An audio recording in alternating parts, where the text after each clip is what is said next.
नमस्कार दोस्तों, मोहित स्टडी आई के सेंटर में आपका स्वागत है। आज हम चाइल्ड डेवलपमेंट पेडागोजी का जो चैप्टर 1 देखने जा रहे हैं। पहला हमारा थ्योरी और क्वेश्चनिंग वीडियो होगा। मतलब पहले मैं आपको थ्योरी कराऊंगा, फिर उसके बाद जो है मैं आपको इस जो है थ्योरी से रिलेटेड जो है क्वेश्चंस भी दूंगा। ठीक है। आज का जो टॉपिक है वो है विकास और वृद्धि। ध्यान रखिएगा, यहाँ से आपको 2 से 3 क्वेश्चंस तक आपको यूपी टेट में पूछ देखे जाएंगे। मतलब यहाँ से 2 से 3 क्वेश्चंस जो है एग्जाम में पूछे जाते हैं, इसलिए इस टॉपिक को अच्छे से तैयार कर लीजिएगा। जो आपको जो भी बातें हैं इसमें जो बताई जा रही है उन सबको नोट्स बनाइए। नोट्स जो है तैयार करोगे तो जो है पास होने में आसानी रहेगी। ठीक है, आप 100% पास हो जाएंगे। तो आइए शुरू करते हैं। वीडियो को आखिर तक देखिएगा। वीडियो अच्छा लगे तो प्लीज़ वीडियो को लाइक कर लीजिएगा, कमेंट कीजिएगा और शेयर कीजिए इस वीडियो को ज़्यादा से ज़्यादा दोस्तों तक। और चैनल को सब्सक्राइब नहीं किया तो प्लीज़ चैनल को भी सब्सक्राइब कर लीजिए। अब देखिए, विकास क्या होता है इसके बारे में जान लेते हैं, क्योंकि यही एक टॉपिक है। विकास को एक ऐसी, ध्यान रखिएगा, जैसे लाइंस आपको लिखी हुई दिख रही हैं वही लाइंस आपके एग्जाम में पूछी जाती हैं, वही लाइंस आपके एग्जाम में ऑप्शंस के रूप में देखने को मिलेगी। इसलिए इन लाइंस पे गौर करिएगा। विकास जिसे कहते हैं डेवलपमेंट को एक ऐसी क्रमिक परिवर्तनों की संख्या के रूप में जाना जाता है जो व्यक्ति में नवीन विशेषताओं का विकास करे और पुरानी विशेषताओं में संशोधन करे। ठीक है, यानी कि व्यक्ति जो है समय के साथ जो है सीखता है, अपने आप को बदलता है और अपने आप को बेहतर बनाता है। जैसे पहले बच्चा क्या होता है, चल नहीं पाता है तो वो अपने आप को घिस घिस के चलता है, क्रॉलिंग जिसे कहते हैं। फिर धीरे से बच्चा जो है खड़ा होना सीखता है, फिर धीरे धीरे जो है चलना सीखता है, फिर धीरे से दौड़ना सीखता है। जैसे पहले बच्चे को ABCD नहीं आती, फिर वो धीरे से उसको ABCD पढ़ाई जाती है, वो तो धीरे धीरे समझने लगता है। तो बस इसका ही जो है मूल अर्थ यही है। ठीक है, तो ध्यान रखिएगा, ऐसे क्रमिक परिवर्तनों की संख्या है। क्रमिक मतलब है कि विकास की प्रक्रिया जो होती है वो क्रमिक होती है, धीरे धीरे परिवर्तन होता है। इंसान की, व्यक्ति की जो है, चाहे वो हाइट हो वो धीरे धीरे क्रमिक दर्शाता है, वो चाहे मोरालिटी के बारे में हो वो भी थोड़ा धीरे धीरे होता है। तो सब कुछ क्रमिक है। ठीक है, विकास केवल शारीरिक वृद्धि को नहीं दर्शाता बल्कि शारीरिक, मानसिक, सामाजिक, संवेगात्मक, नैतिक सभी परिवर्तनों को, ध्यान रखिएगा, मोस्ट इंपॉर्टेंट लाइन है, विकास केवल शारीरिक वृद्धि को नहीं दर्शाता। शारीरिक वृद्धि का मतलब होता है कि बच्चे की लंबाई क्या है, बच्चे की चौड़ाई क्या है, कितना उसका वजन है ना, ये उसको दर्शाता है। बल्कि विकास में हम इसको नहीं करते। विकास का जब भी नाम आएगा उसमें बहुत सारे जो है नाम आएंगे। उसमें जो है मानसिक जो है विकास की भी बात करेंगे, उसमें शारीरिक विकास की भी बात करेंगे, उसमें बच्चे का सामाजिक विकास कैसा हुआ है, उसमें बच्चे का संवेगात्मक विकास कैसा हुआ है, उसमें बच्चे का नैतिक विकास कैसा हुआ है। इन सभी चीज़ों को हम शामिल करेंगे। इसलिए हम ये कह सकते हैं कि विकास जो है एक आयामी ना होकर के बल्कि बहुआयामी होता है। मतलब उसके एक आयाम नहीं, इसके कई आयाम है, जैसे कि शारीरिक, मानसिक, सामाजिक, संवेगात्मक, इस तरीके के। तो शारीरिक, मानसिक, भावनात्मक, सामाजिक, भाषा, ये सब जो है विकास के बहुआयाम है। ठीक है, ये बात याद रखिएगा, एग्जाम में एक लाइन पूछी गई है यूपी टेट में। नेक्स्ट है, विकास कभी नहीं समाप्त होने वाली प्रक्रिया का नाम है, यह निरंतरता के सिद्धांत से संबंधित है। ये आपको लाइन जो निरंतरता के सिद्धांत से संबंधित है, तो ये विकास के लिए कहा जाता है ये टर्म। ठीक है, तो ऐसे ही आपको एग्जाम में देखने को मिलेगा। विकास जो है कभी नहीं समाप्त होता, मतलब व्यक्ति का जो डेवलपमेंट होता है ताउम्र चलता रहता है, जब से वो जन्म लेता है और जब वो उसका कब्र, मरने तक, बिना रुके जो है विकास की प्रक्रिया चलती ही रहती है। हर स्टेज में व्यक्ति जो है, बच्चा जो है डेवलप करता है कुछ, किसी ना किसी चीज। अब वो चाहे शारीरिक हो या मानसिक हो, सामाजिक स्तर पे हो, नैतिक स्तर पे हो, भावनात्मक स्तर पे हो, भाषा के स्तर पे हो इन सभी स्तरों पे कुछ ना कुछ वो डेवलप कर रहा होता है। इसलिए इसको कहा जाता है निरंतरता के सिद्धांत से चलता है, ये रुकता नहीं है। विकास जो है सरल से जटिल की ओर बढ़ता है, ये बात आप नोट कर लीजिए, एग्जाम के लिए बहुत महत्वपूर्ण है। विकास सार्वभौमिक, यूनिवर्सल है, परंतु व्यक्ति व्यक्ति में अंतर दिखे। विकास की प्रक्रिया सबके लिए यूनिवर्सल है, मतलब ऐसा नहीं है कि विकास किसी के लिए अलग नहीं हो रहा होगा, नहीं। विकास के लिए, सब विकास की जो प्रक्रिया है वो सबके लिए सार्वभौमिक है, यूनिवर्सल है, वो चलेगा ही, होगा ही होगा। लेकिन हर व्यक्ति के लिए विकास की प्रक्रियाएं जो होती है उसमें बहुत अंतर देखने को मिलता है। किसी की शारीरिक वृद्धि आपको तेजी से देखने को मिलेगी, तो कोई लंबाई में देखने को तेजी से मिलेगा, कोई मोटा ज़्यादा है उसका वजन में देखने को मिलेगा, कोई इमोशनल ज़्यादा है, कोई कम है ना। किसी को भाषा डेवलपमेंट में वक्त लगता है, कोई 2 साल में ही बोलने लग जाता है, कोई 4 साल में बोलने लगता है। तो ये सारी चीज़ तो व्यक्ति व्यक्ति में जो है आपको अंतर देखने को मिलता है। बहुत इंपॉर्टेंट लाइन है, एग्जाम में कई बार ये पूछा गया है। ठीक है, बच्चों के विकास की प्रक्रिया में होने वाले परिवर्तन, जो विकास की प्रक्रिया जो होती है उसमें परिवर्तन जो है, तो वो किसका परिणाम होता है? वंशानुक्रम, हेरिडिटी और वातावरण, इन दो चीजों का ये परिणाम होता है। तो मैंने आपसे अक्सर कहा है कि जो एक बच्चे का जो डेवलपमेंट होता है इन हेरिडिटी और इन्वायरमेंट पर टिका होता है। जब माता पिता से जो उसको गुण मिलते हैं और उसके बाद बाहर का जो इन्वायरमेंट होता है उसको, उसका जो पोषण होता है, उससे बच्चे का एक डेवलपमेंट होता है। तो ये पॉइंट यहीं पे लिखा गया है। ठीक है, नेक्स्ट पॉइंट है विकास का जो स्वरूप होता है वो गुणात्मक होता है। देखिए, गुणात्मक होता है और एक मात्रात्मक होता है, दो शब्द होते हैं। तो मात्रा के रूप में तो जो है नहीं नाप सकते कि भैया कितना भावनात्मक है बच्चा, 1 किलो भावनात्मक है कि 2 किलो नैतिक कितना है, बहुत ज्यादा नैतिक है, इसको 10 में से 5 स्टार मिलेंगे। गुणों के रूप में हम इसे मापते हैं, इसलिए विकास को हम गुणात्मक कहते हैं। ठीक है, जो पॉइंट्स आपको मैं लिख करके दे रहा हूं नोट्स में, यही पॉइंट्स आप किसी कोचिंग में पैसा दे करके नोट करते हैं। मैं आपको बता रहा हूं, इसी को 2-2.5 घंटे तक की क्लास को लंबा खींचा जाता है और नोट्स आपको यही बनवाए जाते हैं। इसलिए मेरी बात को बहुत ध्यान से समझिएगा, जो मैं आपको लिख करके दे रहा हूं, जो आपको आप देख रहे हैं वीडियो, उसको आप नोट्स बना लीजिए और उसको रिवीजन करते जाइए। जो मैं आपको बातें बता रहा हूं, हर पॉइंट्स आपको मैं समझा रहा हूं, इससे ज्यादा आपके एग्जाम में कुछ नहीं पूछा जाएगा। ठीक है, अब आ जाते हैं ग्रोथ। थोड़ी सी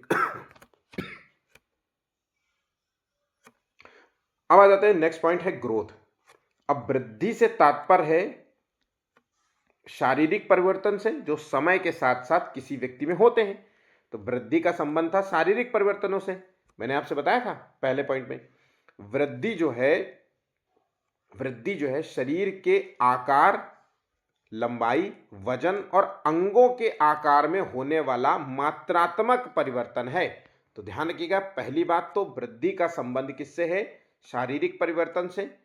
शारीरिक परिवर्तन है तो इसका मतलब बच्चे की लंबाई, वजन, अंग के आकार, इससे मतलब होता। अब अगर हम इससे संबंध रखेंगे तो इसका मतलब है कि वो मात्रात्मक होगा परिवर्तन, मतलब हम वो किस मात्रा में परिवर्तित हुए हैं, किस मात्रा में उसके चेंजेस हुए हैं, किस मात्रा में उस बच्चे की लंबाई बढ़ी, किस मात्रा में उसका वजन बढ़ा है, किस मात्रा में अंगों के आकार बढ़ाए। तो ये उसका संबंध है। ठीक है, वृद्धि का मतलब है कि संख्या या आकार में बढ़ना। बच्चों की वृद्धि को मापा जा सकता है। तो ध्यान रखिएगा, जो विकास है, डेवलपमेंट है, उसको हम माप नहीं सकते। ठीक है, उसको गुण के रूप में मापते हैं, लेकिन इसको मात्रात्मक रूप में मापते हैं। ठीक है, ये पॉइंट आप नोट कर लीजिए। एक समय के बाद जो व्यक्ति के जो शारीरिक परिवर्तन होते हैं, है ना, शारीरिक जो चेंजेस होते हैं, उसमें जो है रुक जाती है। और हम कह सकते हैं कि जो वृद्धि है वो सीमित है, जबकि विकास जो है सीमित नहीं है, वो जन्म से शुरू होती है, उसके मरने तक चलती रहती है। इसलिए अगला पॉइंट जो सिंपल सा है, वृद्धि मात्रात्मक रूप में होती है। ठीक है, क्योंकि ये सीमित है। और वृद्ध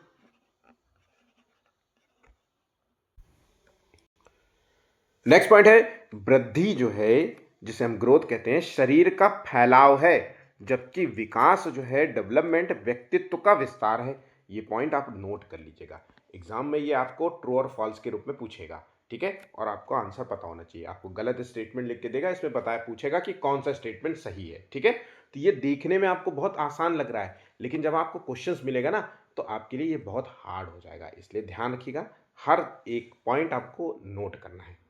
नेक्स्ट है विकास के प्रकार क्या है। तो देखिए, टाइप्स ऑफ डेवलपमेंट होता है संज्ञानात्मक। देखिए, मैंने बात आपसे बताया था कि डेवलपमेंट जो है बहुआयामी है, कोई एक आयाम नहीं है।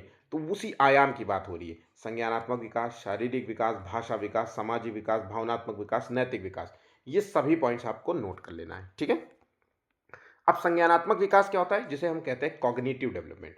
संज्ञान का अर्थ होता है जानना, समझना, सोचना, तर्क करना, याद रखना और निर्णय लेना। ये इसका मूल अर्थ होता है। बच्चे के सोचने, समझने, याद करने, समस्या हल करने और निर्णय लेने की क्षमता में होने वाला क्रमिक विकास को हम संज्ञानात्मक विकास कहते हैं। बहुत ही आसान भाषा में लिखा हुआ है। नेक्स्ट पॉइंट है शारीरिक विकास, जिसे कहते हैं फिजिकल डेवलपमेंट। दूसरा नाम है मोटर डेवलपमेंट। तो शारीरिक विकास जो कि बहुत बहुत इंपॉर्टेंट है, ध्यान रखिएगा, यूपी टेट के लिए बहुत इंपॉर्टेंट है, इसको नोट कर लीजिएगा। तो जो शारीरिक विकास होता है वो दो तरीके से देखा जाता है, ग्रॉस मोटर स्किल्स और फाइन मोटर स्किल्स।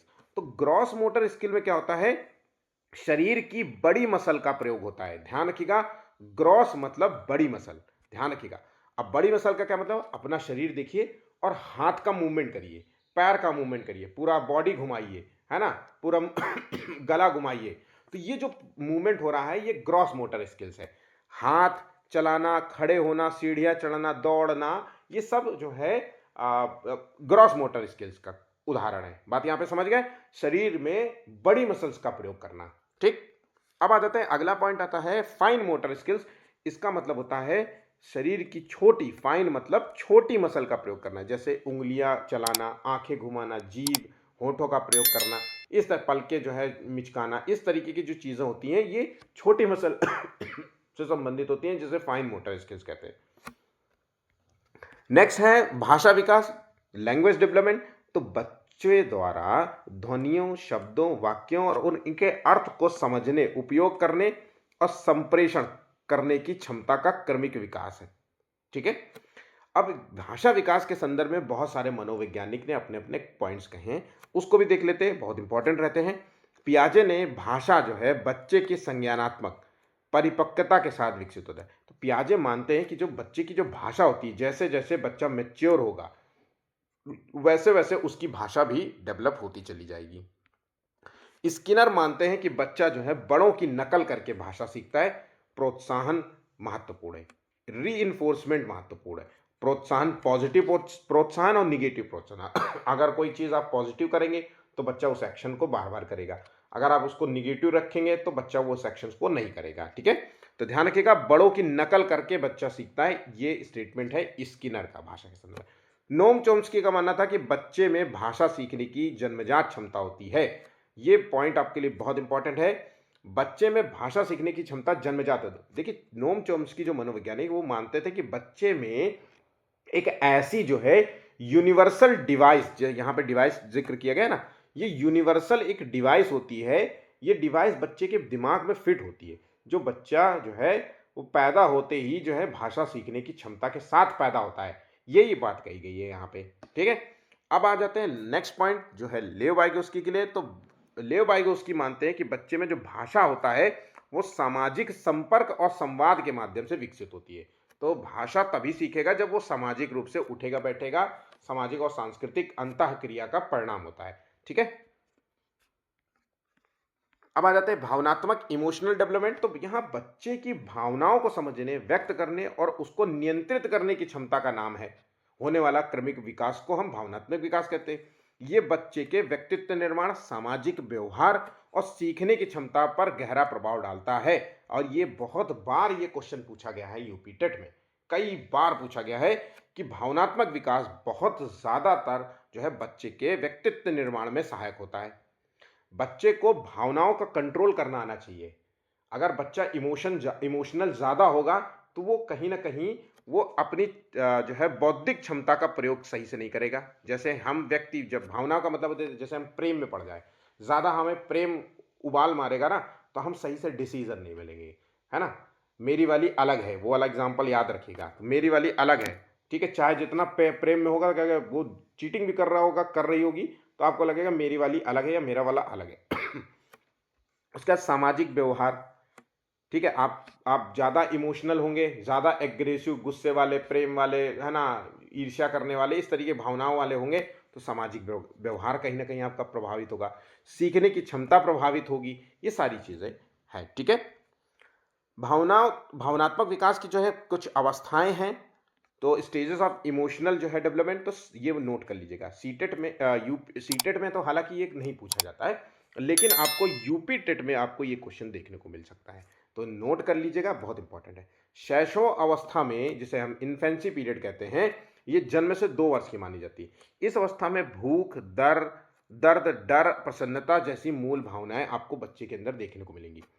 उसके बाद बाल्यावस्था जिसे कहते हैं चाइल्डहुड, तो 2 से 12 वर्ष में बच्चे के अंदर प्रेम, ईर्ष्या करना, गर्व का भाव, गुस्सा करना, सहयोग आदि भावनाएं आपको देखने को मिलेंगी। किशोरावस्था में जो है एडोलेसेंस एज जिसे कहते हैं 12 से 18 वर्ष की, इसमें बच्चा आत्मसम्मान, आकर्षण, असुरक्षा और स्वतंत्रता की भावना आपको देखने को मिलेगी। तो ये कुछ स्टेजेस हैं इमोशनल डेवलपमेंट के और ये आपको याद होना चाहिए, ठीक है। अब आ जाते हैं नैतिक विकास के बारे में, मोरल डेवलपमेंट। तो नैतिक विकास का क्या मतलब होता है? बच्चे के भीतर सही और गलत, अच्छा और बुरा, न्याय और अन्याय की जो है समझ विकसित होने की प्रक्रिया को हम नैतिक विकास के रूप में डिफाइन करते हैं। ये बात याद रखिएगा, कोई बच्चा सही और गलत को समझ रहा है, कोई बच्चा न्याय और अन्याय की बातों को समझ रहा है, ये गलत है ये सही है, इस तरीके को जो है चीज़ों को समझ पा रहा है, तो कहीं ना कहीं उसका मोरल डेवलपमेंट अच्छा हुआ है, ठीक है, हम ये कह सकते हैं। अब जीन प्याजे ने मोरल डेवलपमेंट के बारे में क्या स्टेटमेंट दिया है? तो नैतिकता का विकास बच्चे के संज्ञानात्मक, मतलब जिसे कहते हैं सोचने समझने की विकास के साथ होता है, ध्यान रखिएगा। लॉरेंस कोलबर्ग ने जो है माफ कीजिएगा बार बार खांसी की वजह से, लॉरेंस कोलबर्ग ने माना कि नैतिक विकास जो है 3 स्तरों और 6 अवस्थाओं में होता है। ध्यान रखिएगा, ये पॉइंट याद रखिएगा। जो नैतिक विकास की जो अवधारणा है वो लॉरेंस कोलबर्ग ने दी थी और इसके तहत इन्होंने 3 जो है चीजें, 3 स्तर बताए थे, pre conventional level, conventional level और पोस्ट कन्वेंशनल लेवल। हर स्टेजेस के, हर स्तर के अपने 2 स्तर हैं, ठीक है, ध्यान रखिएगा। हर स्तर के इसके 3 हैं और फिर हर स्तर के 2 हैं, ठीक है। तो उसी की बात यहाँ पे कही गई है, 6 अवस्थाओं को रूप में डिफाइन किया है। मैं आपको जब लॉरेंस कोलबर्ग का वीडियो दूंगा तो आपको कंप्लीट उसमें जो है आपको ये सब चीजें जानने को मिल जाएंगी। उसके बाद वाइगोस्की की बात करें तो वाइगोस्की जो है उन्होंने नैतिक मूल्य जो है सामाजिक अंतःक्रिया और संस्कृति से विकसित होता है। तो मूल बात यह है कि वाइगोस्की ने जो भी कुछ जो है कहा, वो यह उसने ये कहा कि जो भी कुछ बच्चे में डेवलप हो रहा है वो सामाजिक अंतःक्रिया, सांस्कृतिक अंतःक्रिया का परिणाम है। बच्चा नैतिक विकास की बात करे, चाहे सामाजिक विकास की बात करे, हर तरीके के डेवलपमेंट की बात करे, वो इसी से ही होगा। तो यहां पे जो वाइगोस्की के संदर्भ में जो इंपॉर्टेंट है वो सामाजिक अंतःक्रिया, सांस्कृतिक अंतःक्रिया बहुत इंपॉर्टेंट है, ठीक है। अब आ जाता है विकास के सिद्धांत की बात करें तो विकास का एक निश्चित प्रतिरूप होता है, पैटर्न होता है। अब वो पैटर्न क्या होता है? तो वो पैटर्न होता है सिर से पांव की ओर और अंदर से बाहर की ओर। ये 2 पैटर्न है, ये नोट आप कर लीजिए, कई बार नहीं, ये मोस्ट इंपॉर्टेंट क्वेश्चन है, आपको एग्जाम में हर साल कहीं ना कहीं ये देखने को मिलेगा। तो बच्चों का जो शारीरिक विकास है वो 2 दिशाओं में होता है। कितनी दिशाओं में? 2 दिशाओं में। एक सिरोपदाभिमुख या मस्तकाधोमुखी जो है सिद्धांत कह सकते हैं, और दूसरा जो है समीप समीप जो है दूराभिमुख, ठीक है। तो ये देखिए, सिरापदाभिमुख जो है कहते हैं, इसे कहते हैं सेफेलोकॉडल, सेफेलोकॉडल, ठीक है। अब ये क्या होता है सेफेलोकॉडल, इंग्लिश में नाम याद रखिएगा। इस क्रम में शारीरिक विकास जो है सिर से पैर की ओर होता है, ध्यान रखिएगा। सिरापदाभिमुख या सेफेलोकॉडल में सिर से पैर की ओर जो है विकास की प्रक्रिया होती है। मतलब इसमें पहले बच्चे का मस्तिष्क का विकास होता है, फिर भुजाओं और अन्य इंद्रियों का जो है डेवलपमेंट होना शुरू होता है। समीप दूराभिमुख जिसे कहते हैं प्रॉक्सिमोडिस्टल, तो प्रॉक्सिमोडिस्टल में क्या होता है? मोडिस्टल, तो इसमें क्या होता है? इस क्रम में क्या होता है? शरीर का जो विकास होता है वो मध्य भाग, उसके शरीर के जो मध्य भाग से शुरू होता है। पहले मतलब हार्ट डेवलप होगा, फिर जो है लंग्स डेवलप होगा, मतलब शरीर के अंदर के अंग होंगे, फिर धीरे धीरे जो है बाहर की तरफ बढ़ेगा, फिर धीरे धीरे अन्य अंग जो है डेवलप होंगे। तो मध्य भाग से शुरू होता है और बाहर की ओर चलता है। तो ये दोनों पॉइंट आपको अच्छे से पता होना चाहिए, ध्यान रखिएगा। मैं फिर से कह रहा हूं, यहां से आपको क्वेश्चन ही बनेगा, ठीक है। नेक्स्ट है जो विकास होता है वो सामान्य से विशेष की ओर होता है। ये पॉइंट भी आपको नोट कर लेना है। विकास के क्रम में प्रत्येक बालक की विकास दर सामान्य नहीं होता है, उसमें व्यक्तिगत जो है भिन्नताएं आपको देखने को मिलती हैं। ये पॉइंट आपको मैंने पहले ही बता दिया था। बच्चों का जो है विकास सदैव एक ही गति से नहीं होता, उनमें निरंतर उतार चढ़ाव भी होते रहते हैं। हर बच्चे का जो डेवलपमेंट अलग अलग तरीके से होता है और ये टिका होता है उसकी हेरिडिटी, उसकी शारीरिक बनावट, उसके शारीरिक गुण और उसके बाहर से मिले हुए पोषण से मिलता है। ठीक है, ध्यान रखिएगा। इसलिए हम कह सकते हैं कि एक गति से नहीं होता। ठीक है, निरंतर उसमें उतार चढ़ाव देखने को मिलते हैं, चाहे वो एक ही माता पिता से उत्पन्न दो जुड़वा बच्चे ही क्यों ना हो। ठीक है, एक हष्टपुष्ट हो सकता है तो एक थोड़ा सा दुबला हो सकता है, एक का वजन जो है 75 किलो हो सकता है तो एक का 70 किलो हो सकता है। चाहे उनको सामान्य रूप से रोज खाना खिलाया जा रहा हो, लेकिन ऐसा नहीं, क्योंकि उसमें बनाव कहीं ना कहीं हो सकता है कि बच्चे में जो गुण मिले हैं माता पिता के वो दूसरे हों और दूसरे वाले गुण में दूसरे हों। ठीक है, क्योंकि ऐसा तो है नहीं कि जेनेटिक्स केवल एक ही तरीके के हो सकते हैं, कई भी हो सकते हैं। ये बात यहां पे समझ गए। अब आ जाते हैं विकास की विभिन्न अवस्थाओं के बारे में, स्टेजेस ऑफ डेवलपमेंट, जिसे कहते हैं गर्भावस्था। प्री नेटल पीरियड 40 वीक का होता है, 280 दिन का होता है और 9 महीना और 10 दिन का होता है। ठीक है, शैशवावस्था, ये सब पूछा जाता है एग्जाम में, ध्यान रखिएगा। शैशवावस्था जिसे कहते हैं इन्फेंसी पीरियड, 0 से 2 वर्ष को माना जाता है। पूर्व बाल्यावस्था जिसे कहते हैं अर्ली चाइल्डहुड, 2 से 6 वर्ष का है। उत्तर बाल्यावस्था लेटर चाइल्डहुड 6 से 12 वर्ष का होता है। किशोरावस्था एडोलेसेंस 13 से 19 साल का होता है। फिर एडल्टहुड आता है, फिर ओल्ड एज आ जाता है। ये सभी चीजें आपको बिल्कुल याद होनी चाहिए, क्योंकि यूपी टेट में यहां से क्वेश्चन बनता है। अब आ जाते हैं, एक एक पॉइंट नोट कर लीजिए, मोस्ट इंपॉर्टेंट चॉइस आ गई है इसमें। शैशवावस्था जो कि कौन सी अवस्था है, 0 से 2 वर्ष की अवस्था है। इस अवस्था को समायोजन की अवस्था भी कहा जाता है। इस अवस्था में क्या होता है, इंद्रियों का विकास होता है। तो इसमें इंद्रियों का विकास होता है, देखना, सुनना, छूना, इस तरीके की इंद्रियां जो है ज्यादा आपको देखने को मिलेगा। बच्चा जब छोटा होता है, बहुत कम टाइम पीरियड, तो उसमें जो है आप देखिए बच्चे को जो है उंगली पकड़ के जो है महसूस करता है कि कौन बगल में है ना। और खुशी होने पे खूब पैर हाथ पैर पटकेगा, है ना। जरा सा जो है भूख लगेगी तो रोने लगेगा। तो यही यहाँ पे इंद्रियों की बात हो रही है। ठीक है, बच्चे के जन्म के बाद सबसे तेज वृद्धि की अवस्था तेज वृद्धि अवस्था में होती है, इसी अवस्था में। भाषा का प्रारंभिक विकास जो है माँ पा जैसे जो है शब्द भी इसी अवस्था में आपको देखने को मिलेगा। माता पिता पर पूर्ण निर्भर रहता है। भावनाओं का सहज और तीव्र प्रदर्शन, जैसे तुरंत रोना, तुरंत हंसने लगना, है ना, ये इस तरीके से होता है। तो इस अवस्था को हम प्ले एज कहते हैं, ये नोट कर लीजिएगा। इस अवस्था को प्ले एज कहा जाता है। भावनाओं का सहज और तीव्र प्रदर्शन किस एज में देखने को मिलता है, शैशवावस्था में देखने को मिलता है। किस एज में बच्चा जो है माता पिता पर पूर्ण रूप से निर्भर रहता है, शैशवावस्था में रहता है। भाषा का जो प्रारंभिक जो है विकास होता है, प्रारंभिक विकास, वो किस अवस्था में देखने को मिलता है, तो शैशवावस्था में होता है। सबसे तेज वृद्धि देखने को मिलती है, वो भी इसी अवस्था में होती है। इंद्रियों के माध्यम से जो है चीज़ों को जो है सोचता है, समझता है, सीखता है, तो वो शैशवावस्था में होता है। इस सभी पॉइंट्स आपको अच्छे तरीके से रटे होने चाहिए। अब आ जाते हैं बाल्यावस्था, जिसे कहते हैं बाल्यावस्था के 2 स्टेजेस हैं, पूर्व बाल्यावस्था और उत्तर बाल्यावस्था, अर्ली चाइल्डहुड, लेटर चाइल्डहुड।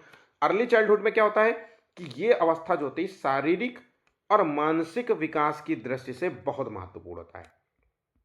इस दृष्टि से देखा जाए तो बहुत महत्वपूर्ण होता है, क्योंकि इस स्टेज में 2 से 6 वर्ष का बच्चा यहाँ पे है।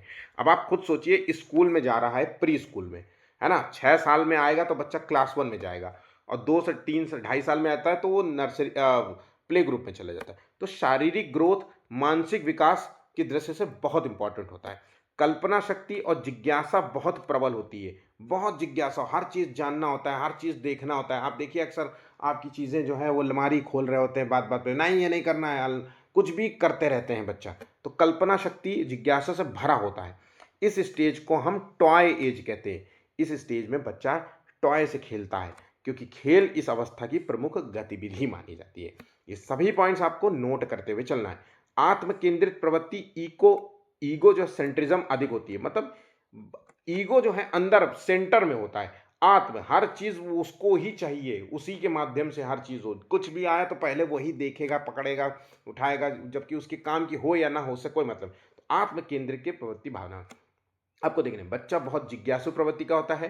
ठीक है, अब नोट कर लीजिए, इस एज को हम प्री गैंग एज कहते हैं। ध्यान रखिएगा, प्री गैंग एज कहते हैं, टॉयज एज कहते हैं, क्वेश्चनिंग एज कहते हैं। बहुत ज्यादा जिज्ञासु होता है ना, 2 से 6 वर्ष का, तो बहुत, पापा ये क्या है, ऐसा क्या है, मैं ये खा लूं, मैं ये रख लूं, ये क्या है, ये क्या है ना। ऐसे जो है क्वेश्चन आपने देखा होगा, इसे कहते हैं प्री स्कूल एज। ठीक है, अब आ जाते हैं उत्तर बाल्यावस्था में। तो लेटर चाइल्डहुड में क्या होता है, विद्यालय जीवन की शुरुआत, औपचारिक शिक्षा की शुरुआत मानी जाती है उत्तर बाल्यावस्था को। सामाजिक संबंधों में विस्तार, दोस्त समूह गतिविधियों में आपको देखने को मिलेगा। अनुशासन, नियम और नैतिक मूल्यों की समझ विकसित होती है। प्रतियोगिता की भावना जन्म लेती है। गैंग एज, स्कूल एज और ट्रबल सम एज, ये सब आपको उत्तर बाल्यावस्था में देखने को, गैंग एज, स्कूल एज और ट्रबल सम एज। ठीक है, नेक्स्ट है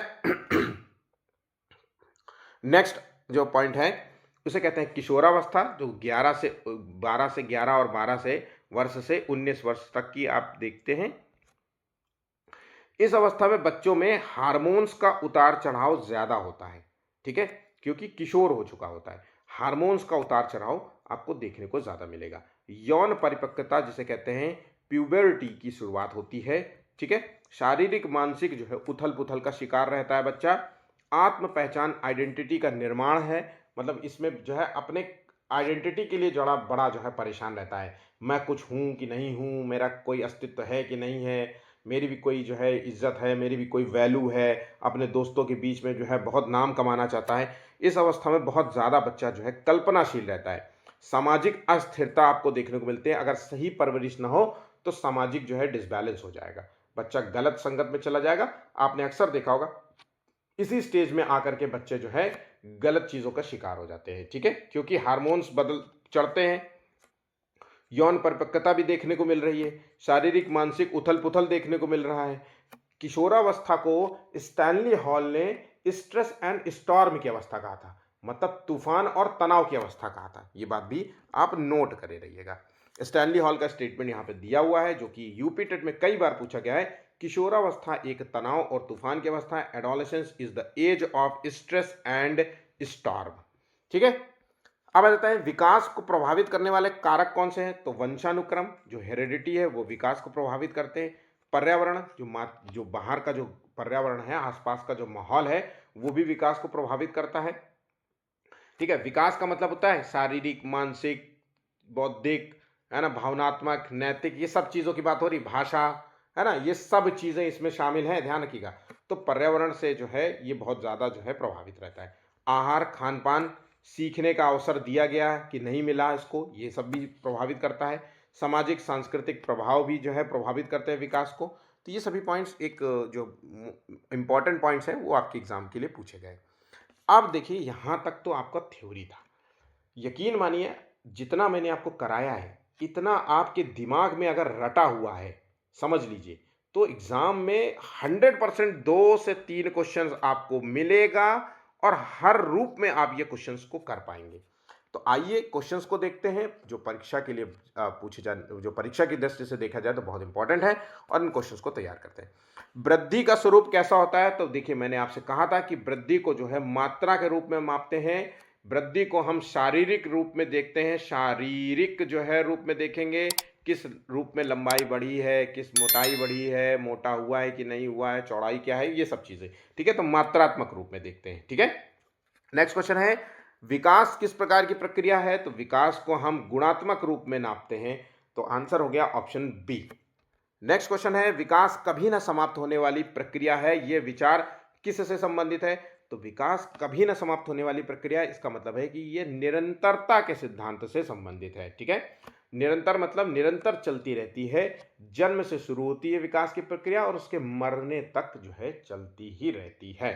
ठीक है, नेक्स्ट पॉइंट है किस मनोविज्ञान के अनुसार विकास एक सतत और धीमी प्रक्रिया है, तो देखिए ये स्टेटमेंट दिया गया है पियाजे के द्वारा। विकास एक सतत और धीमी प्रक्रिया का नाम है, वह है पियाजे का स्टेटमेंट। ऑप्शन यहां पे डी सही जवाब होगा।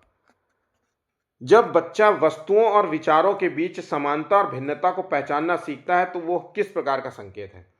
अब देखिए वस्तुओं और विचारों के बीच समानता और भिन्नता को पहचानना सीखता है, तो ये जो प्रतीक माना जाएगा ये उसके बौद्धिक विकास का है, मतलब इसके कॉग्निटिव डेवलपमेंट का है। ध्यान रखिएगा, बहुत सारे संवेग लगा रहे होंगे, बहुत सारे उसके शारीरिक विकास लगा रहे होंगे, जबकि नहीं है, वो उसके बौद्धिक विकास को दर्शाता है। ठीक है, इसमें क्या होता है कॉग्निटिव डेवलपमेंट, इसी डेवलपमेंट में, इसी विकास की प्रक्रिया में बच्चों के जो है सोचने और समझने और तर्क करने की शक्ति को जो है डिफाइन किया जाता है। ठीक है, बच्चा जो है साधारण से जटिल की ओर बढ़ता है और यह किसकी विशेषता है?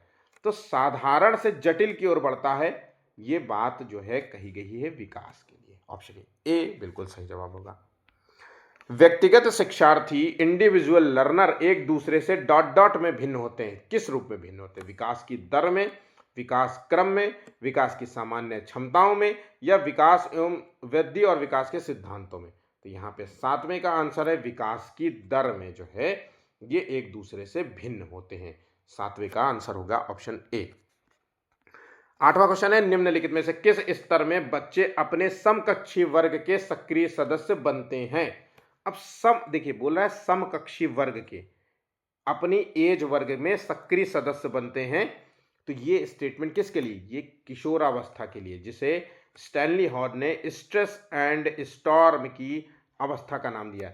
इसमें मित्रता ज़्यादा जो है भाव रहती है, मित्रता, समूह की स्वीकार्यता, समूह में जो है बैठना उठना चाहते हैं, सामाजिक पहचान को जो है महत्व देते हैं। ठीक है, तो यहाँ पे किशोरावस्था आंसर होगा। किस अवस्था में भाषा का तीव्र विकास होता है?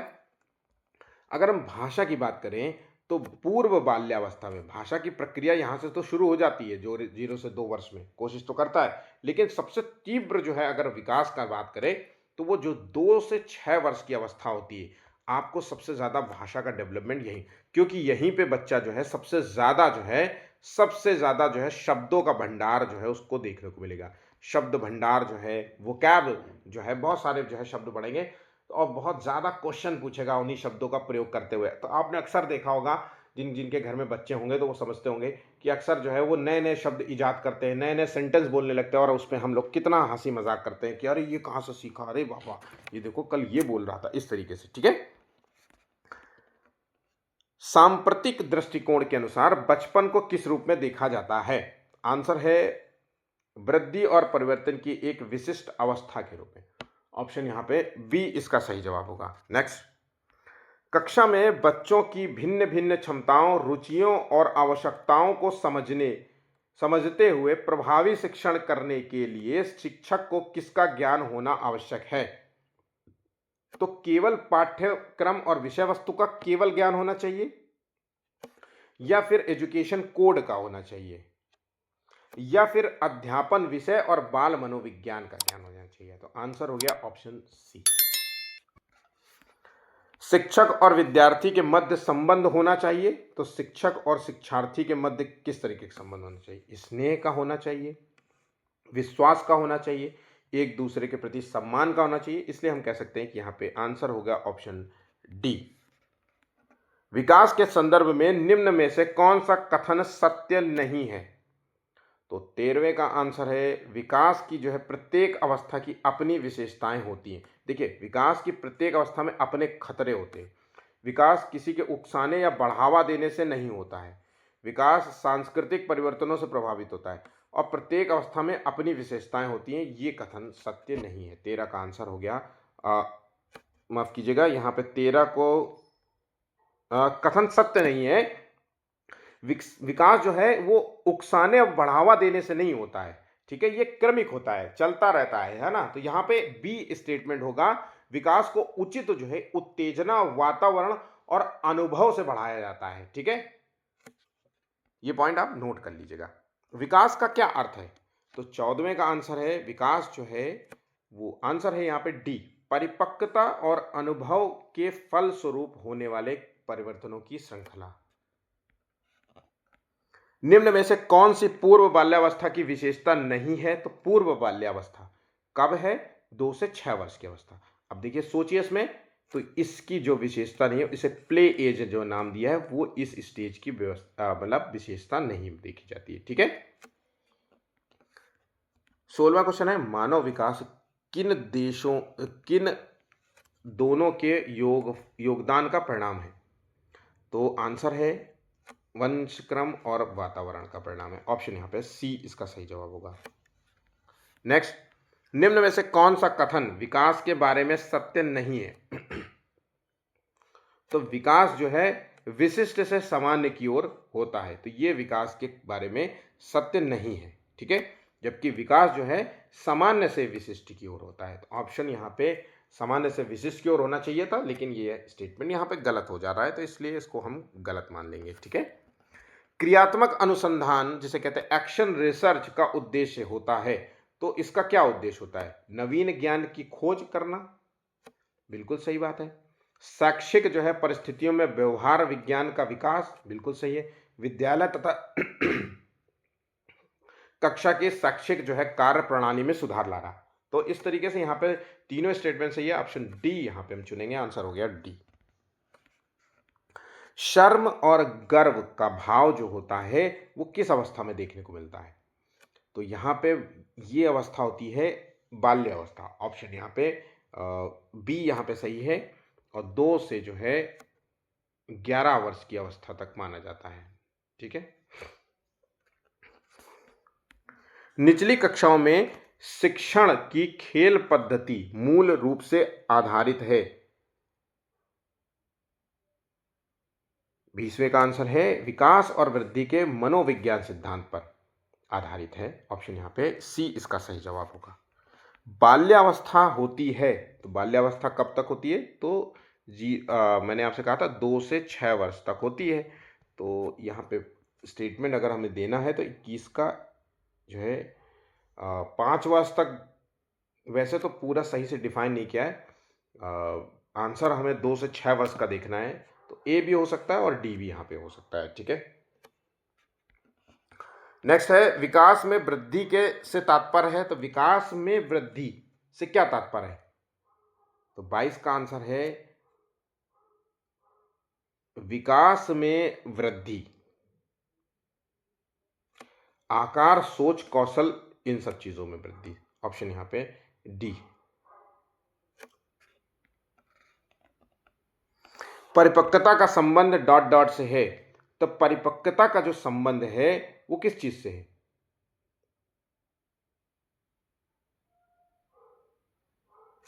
तो इसका संबंध है विकास से। ऑप्शन यहां पे ए बिल्कुल सही जवाब होगा। तनाव और क्रोध की अवस्था का नाम है, तो ये तनाव और क्रोध जिसे टेंशन और एंगर कहा था, स्ट्रेस एंड स्टॉर्म कह सकते हैं, तो ये किशोर अवस्था का नाम है। ऑप्शन बी यहां पे सही जवाब होगा। एक 13 वर्षीय छात्र बालक बात बात में अपने बड़ों से झगड़ा करने लगता है और हमेशा स्वयं को ही सही साबित करने की कोशिश करता है। वो विकास की किस जो है अवस्था से संबंधित है? तो 25वें का आंसर है ऑप्शन यहाँ पे बात बात पे वो बड़ों से झगड़ा कर रहा है, कहीं ना कहीं उसका सामाजिक विकास प्रभावित हुआ है ना, अपनी बात को सही साबित करने लगता है, तो जिद्दी है ना। तो इस तरीके के जो भाव होते हैं वो किशोर अवस्था में होते हैं, जो कि 11 वर्ष से 19 वर्ष की स्टेज जो है आपको देखने को मिलेगी, ठीक है। एक बच्चे की वृद्धि और विकास के अध्ययन की सर्वाधिक जो है अच्छी अवधि कौन सी है? तो 26वें का आंसर है ऑप्शन यहाँ पे डेवलपमेंटल मेथड। ऑप्शन यहाँ पे सी इसका सही जवाब होगा। ध्यान रखिएगा सी, ध्यान रखिएगा। मैंने जितने क्वेश्चन आपको करा रहा हूं, कोई भी चैनल आपको इतने नहीं कराएगा। थ्योरी पढ़ाएंगे, 2 4 5 क्वेश्चन करा देंगे बीच में और आपका काम खत्म कर देंगे, ठीक है। आप अक्सर जो है ये सब चीज़ों में वो रह जाते हैं कि अरे बहुत बढ़िया बहुत बढ़िया। जितने क्वेश्चन मैंने कराए हैं प्रीवियस ईयर में पूछे गए क्वेश्चन है, यूपी टेट और सी टेट सब में। इनको पढ़ लोगे तो ये टॉपिक से क्वेश्चन आया तो कहीं नहीं जाएगा, ठीक है। और धीरे धीरे करके मैं सब कुछ आपको ऐसे ही पढ़ा दूंगा।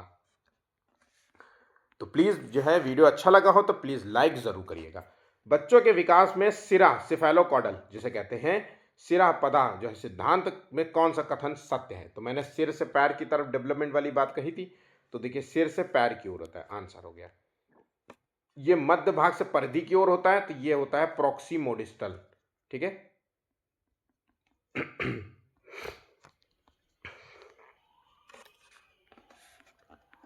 निम्नलिखित में से कौन सा विकास का सिद्धांत नहीं है?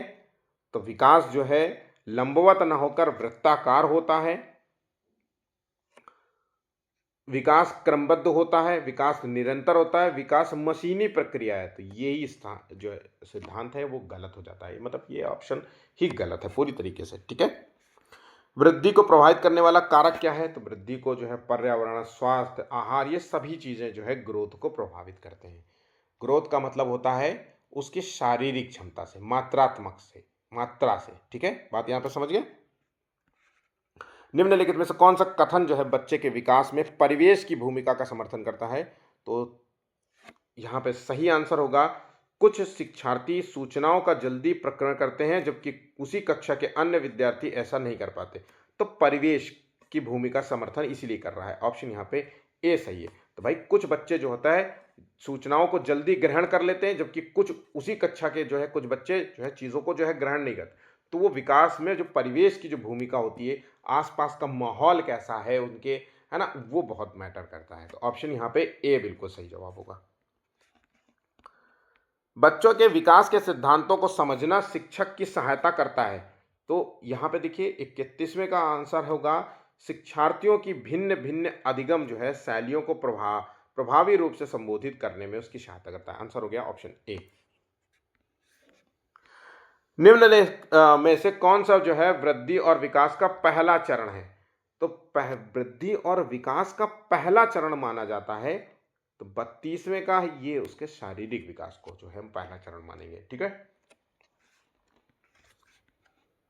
निम्नलिखित में से कौन सी मध्य बाल्यावस्था की विशेषता है? मध्य बाल्यावस्था की विशेषता है। 33वें का आंसर है, बच्चे जो है तार्किक और मूर्त रूप से सोचना प्रारंभ कर देते हैं। नेक्स्ट, विकास की किस अवस्था को कोल तथा ब्रूस ने संवेगात्मक विकास का अनोखा काल कहा है? 34 का है किशोरावस्था को। स्ट्रेस एंड स्टॉर्म की अवस्था, स्ट्रेस एंड स्टॉर्म तूफान और तनाव की अवस्था कहा था स्टैनली हॉल